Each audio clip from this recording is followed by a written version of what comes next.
Mwanamke anaruka kutoka juu ya ghorofa anadakwa na mwanafunzi anayemchukia kuliko wanafunzi wote hapa shuleni. Jamaa anatokea kwenye familia fulani hivi ya kitajiri sana na jamaa ambaye ni maarufu sana hapa shule. Kwa jinsi jamaa alivyojaliwa handsome, mademu wote wa kike walikuwa wanamshobokea. Kwa bahati mbaya jamaa alimpenda mwanamke ambaye anawachukia sana wanaume. Mshikaji alimtongoza demu siku ya kwanza kabisa anaanza form 1. Demu alimkataa.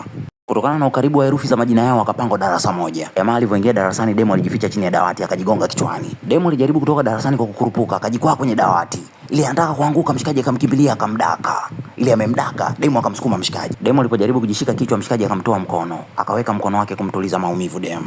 Demu akautoa mkono wa mshikaji kwa kono lake la kulia. Mshikaji akamaindi akamuuliza, "Hivi kwa nini unaniogopa mimi? Kwa nini unaniogopa? Kwani mimi ni katili kiasi hicho?" Demu akujibu kitu akachukua begi lake kwa kono lake la kulia akaondoka. Demu alikuwa anamchukia sana mshikaji lakini shule iliendelea kuwapanga pamoja.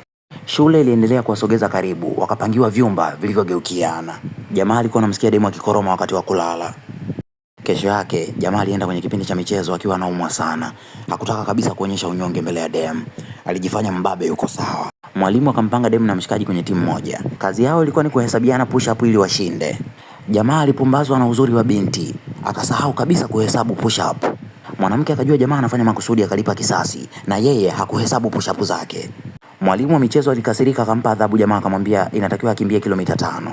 Baada ya kumaliza adhabu yake mshikaji alimfuata demu akamsimamisha katikati ya hizo ngazi. Jamaa alikuwa amechoka na ana hasira sana, akamwambia demu, "Pamoja na kwamba nimehatarisha maisha yangu kwa ajili yako kuhesabu push up zangu, kwa nini?" Demu akamsukuma mshikaji akamwambia, "Kama una matatizo nenda kaongea na mwalimu wa michezo."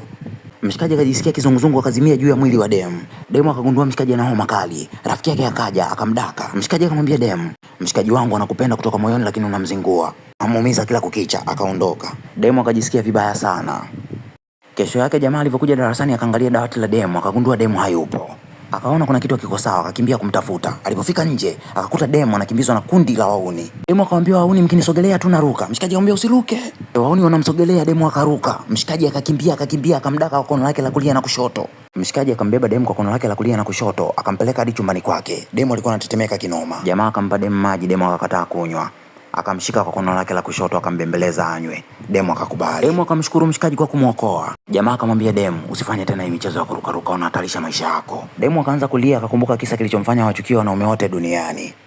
Ni kitu gani kilimfanya mwanamke huyo awachukie wanaume wote duniani? Tukutane kwenye sehemu ya pili. Kabla hujaondoka, hapo chini kuna story inayomhusu huyu jamaa ambaye alitembea na wadada watatu kutoka kwenye familia moja. Unataka kujua ilikuwaje? Story nzima iko hapo chini. Kabla hujaondoka, kuna hii story inayohusiana na mchungaji ambaye alipendwa na binti mwenye pepo la ngono. Unataka kujua ilikuwaje? Story nzima iko hapo chini. Kabla hujaondoka, kuna hii story inayohusiana na dada ambaye alimtuma rafiki yake mwenye msambwanda akamtega mume wake. Unataka kujua nini kilimtokea? Story nzima iko hapo chini.